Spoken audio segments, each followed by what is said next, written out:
Terlindung aman di sisi gunung tinggi dan tebing batu granit, sebuah lembah subur berteras sering, sawah menghijau, dengan pesona yang menyimpan kultur ekstravaganza dan salah satu tempat terindah di Indonesia.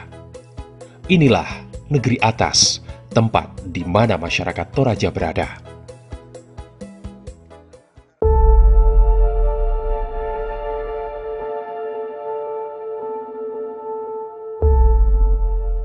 Toraja, warisan dunia yang terletak sekitar 300 km arah utara dari kota Makassar, ibu kota provinsi Sulawesi Selatan.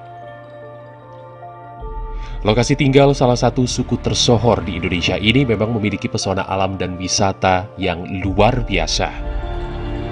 Budaya suku Toraja yang masih kental dan terjaga hingga saat ini membuatnya semakin istimewa, yang tentu menjadi daya pikat kuat wisatawan lokal serta mancanegara.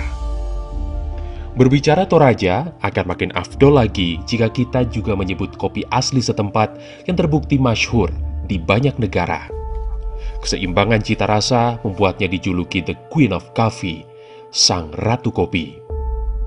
Namun sayang, setidaknya hingga sebelum tahun 2020 lalu, akses menuju wilayah di ketinggian hingga 2.500 meter di atas permukaan laut ini bukanlah perjalanan mudah. Untuk menuju ke sana, setidaknya perlu waktu kurang lebih 8 jam dari kota Makassar, pun melalui medan berliku dengan tebing-tebing yang tajam. Bila berasal dari luar pulau, perjalanan menuju Toraja harus bermalam dan dapat memakan waktu total hingga lebih dari 2 hari. Saya pikir dari dulu ini Toraja terkenal di seluruh dunia destinasi wisata kedua setelah Bali. Karena pertama tadi itu adat istiadatnya, budayanya, ya, dan alamnya serta objek-objek wisatanya yang menarik. Waktu itu sudah singkat dengan adanya bandara. Dan tadinya itu mereka yang datang ke Toraja itu harus menempuh perjalanan sekitar 7-8 jam. Sekarang ya tinggal 45 menit. Jadi sangat membantu.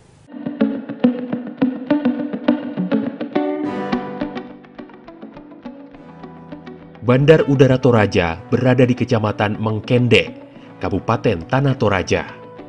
Dibangun di atas tanah seluas 141 hektar dengan panjang landasan pacu 2000 meter yang bisa didarati pesawat jenis ATR-72. Kemudian taxiway seluas 124,5 x 15 meter dan apron 94,5 x 67,5 meter. Sementara untuk luas bangunan terminal 1152 meter persegi mampu menampung 150 penumpang. Bandara Toraja dibangun sejak tahun 2011 untuk menggantikan Bandar Udara Pongtiku di Rantai Tayo. Sempat tersendat, namun akhirnya berhasil diresmikan pada Maret 2021. Bandar Udara Pongtiku digantikan karena tidak dapat dikembangkan, berlahan yang kurang memadai. Meski terhitung baru, nyatanya Bandara Toraja yang diberi nama Buntu Kunik ini meraih animo masyarakat yang begitu tinggi. Tingkat keterisian penumpang itu di masa pandemi aja itu 50%, rata-rata 50%, dan ini kita buka tiap hari, jadi selalu terisi tingkat keterisian 50%. Itu sangat bagus. Terus rute Toraja Balikpapan pernah dibuka tahun 2008, itu antrian masyarakat yang mau menggunakan transportasi udara 2 minggu sebelumnya itu sudah masuk dalam list daftar antri. Jadi rute ini sangat potensial. Proses membangun bandara di negeri bukit dan gunung ini juga perlu usaha luar biasa. Penetapan lokasi keberadaan bandara menjadi tantangan tersendiri mengingat Toraja memiliki karakteristik geografis yang berkontur. Membangun Bandara Toraja menantang karena harus memotong 3 bukit.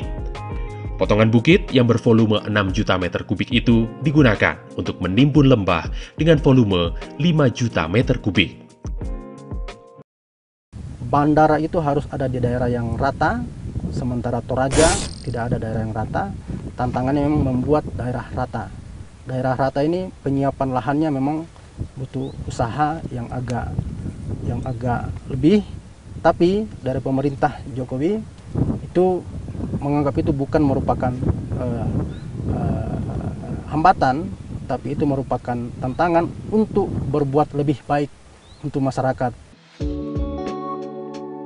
Total, alokasi pembangunan Bandara Toraja mencapai 958 miliar rupiah dengan waktu efektif 4 tahun.